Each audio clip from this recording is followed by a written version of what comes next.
اعوذ باللہ من الشیطان الرجیم بسم اللہ الرحمن الرحیم قل لا اقول لكم عندي خزائن الله ولا اعلم الغیب ولا اقول لكم انی ملک ان اتبع الا ما یوحى الی قل هل يستوي الاعمى والبصیر افلا تتفکرون صدق اللہ العظیم۔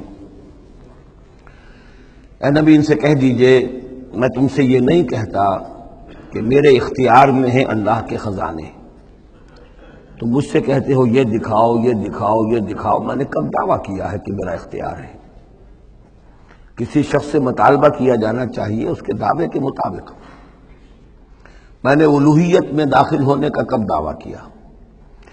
میں نے تو دعویٰ کیا ہے کہ میں اللہ کا ایک بندہ ہوں، عام انسان ہوں، بشر ہوں، مجھ پر وحی آئی ہے، مجھے مامور کیا گیا ہے کہ تمہیں متنبہ کر دوں، وہ کام میں کر رہا ہوں۔ لا اقول لکم عندی خزائن اللہ، میں تو نہیں کہتا کہ میرے پاس کوئی اللہ کے خزانے ہیں، میرے اختیار میں ہیں۔ ولا اعلم الغیب، نہ میں نے یہ دعویٰ کیا ہے کہ غیب کا علم مجھے حاصل ہے۔ ولا اقول لکم انی ملک، نہ میں نے تم سے کبھی یہ کہا ہے یا کہتا ہوں کہ میں فرشتہ ہوں۔ ان اتبع الا ما یوحی الی، میں تو بس اتباع کر رہا ہوں اس شے کی کہ جو مجھے طرف وحی کی جا رہی ہے۔ قل هل يستوي الاعمى والبصیر، کہیے تو پھر اب برابر ہو جائیں گے دیکھنے والے اور اندھے؟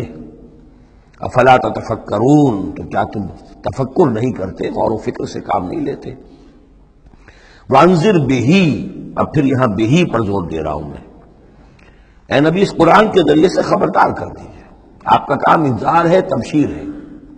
اوپر آ چکا ہے وما نرسل المرسلین الا مبشرین، پہلے آ چکا ہے اوحی الی ھذا القرآن لانذرکم بہ ومن بلغ، یہاں پھر آیا وانذر بہ الذین یخافون ان یحشروا الی ربہم، خبردار کر دیجئے اس کے ذریعے سے ان لوگوں کو کہ جنہیں واقعتاً کچھ خوف ہے کہ وہ اپنے رب کی طرف لے جائے جائیں گے۔ جیسا کہ میں نے آپ کو بتایا تھا کہ ان میں بھی بہت کم لوگ تھے کہ جو بعث بعد الموت کے منکر تھے، وہ یہ کہتے تھے کہ ہاں ہے، قیامت ہے، اٹھیں گے، اپنے رب کے پاس جائیں گے، لیکن وہاں ہمارے چھڑانے والے ہیں، وہ ہمیں بچا لیں گے۔